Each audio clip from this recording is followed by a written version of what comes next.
Continuing the conversation, it's time to hit social media for cash tags. And for that, we'd like to welcome in Megan Brantley, VP of Research at LikeFolio.com, and welcome back Fast Market contributor Evelyn Baker. Hi, so we're going to talk about United Airlines today, right? I mean, you just talked about CSX, so it's all of the transports, but I want to nail down specifically into the airlines. And I know that all of the Boeing news has definitely weighed down these different airline stocks, but for United specifically, it's been a very different year this year than for the company last year, in which I remember headline after headline kept coming out against the company, right? But now it's leading all of the other airline names higher, including Delta, Southwest, and then also American especially. So Megan, I'm wondering if you're seeing strength in this airline like the chart resembles, or not so much? I think that United, this is interesting because when you consider quarter-over-quarter purchase intent, you start to see an uptick because we're going into summer. You know, it's interesting this quarter that they're reporting on. I think Easter fell in Q2 this year versus Q1 previously, so that's significant. So, you know, you get a little bit of lift there, but when you look at year over year, it's pretty flat. And honestly, when their quarter ended, it was actually down about 4%.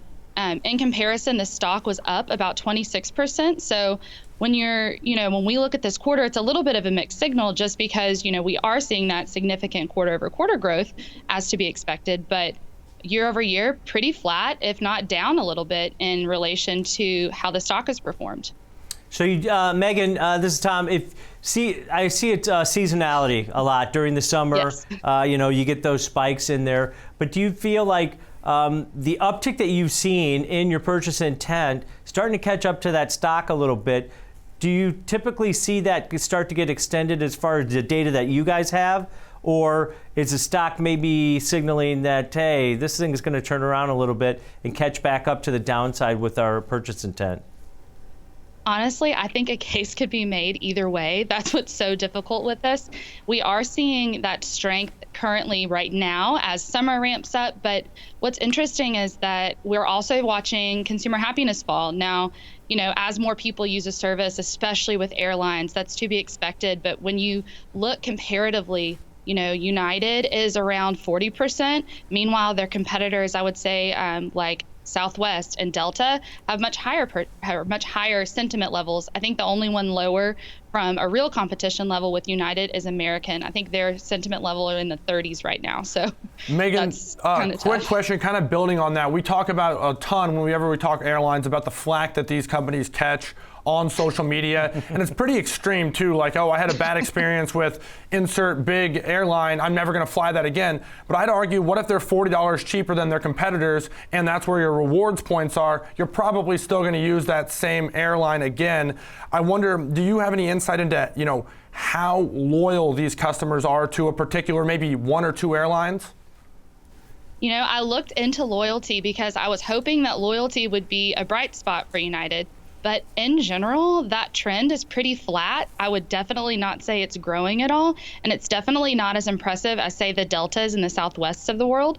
But I think you're right in the fact that for the consumer, they're looking at what flight can get me where I need to be at the ideal time for the ideal price. And at the end of the day, United is still a respectable airline. I don't think anybody is seeking out, crossing their fingers, oh, I hope I get to take United, Personally, I would much rather jump on a Delta or a Southwest flight, but I think that at the end of the day, they're still sustaining PI mentions, at least. It's ramping up this quarter.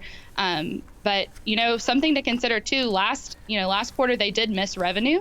And so I think that that's interesting. They're very efficient. I feel like efficiency is a good word to use to talk about United.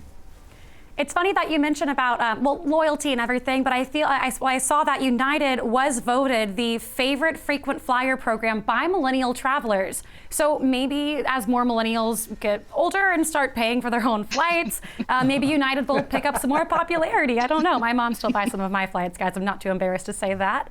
But we have our first tweet from Ken Patton, who says airlines have gone nowhere for a few years now. As someone who travels a good amount, they appear to be full on about every flight.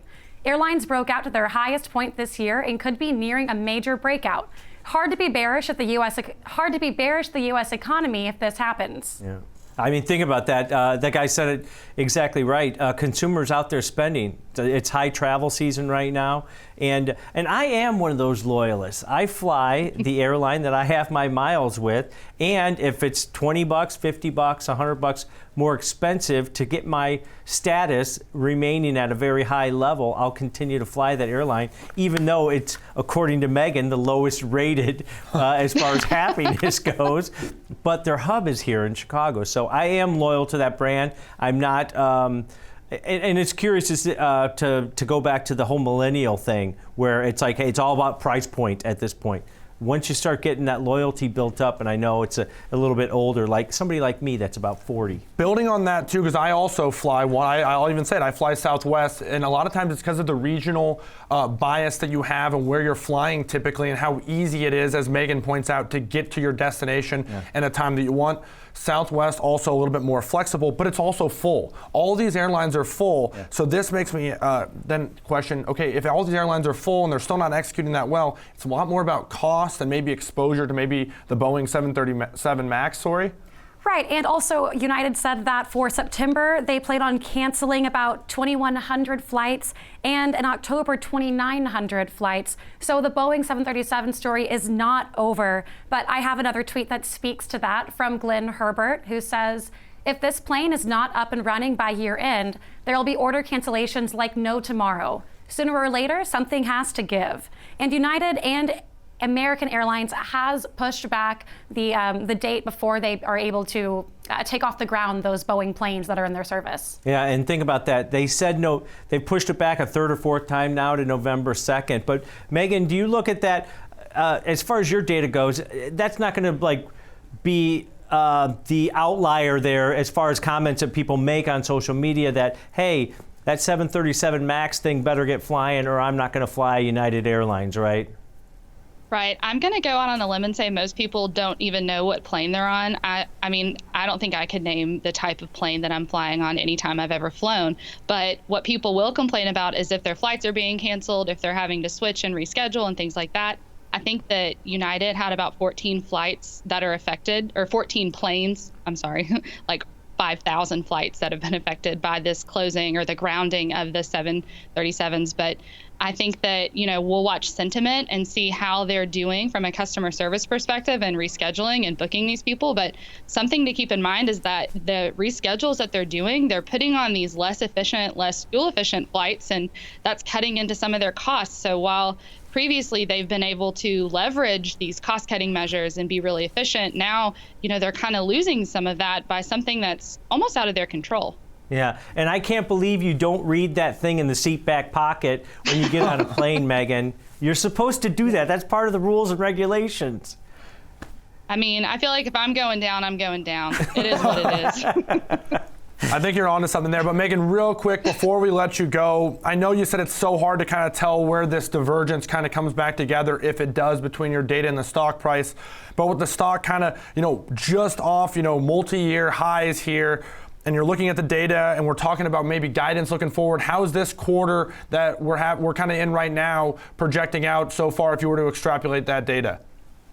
I think that right now, purchase intent is rebounding. It's amping up into the summer travel months, which is the growth that you want to see. On the quarter that they're about to report, I think that revenue may not, with down 4% year over year, revenue growth may not be what people expect.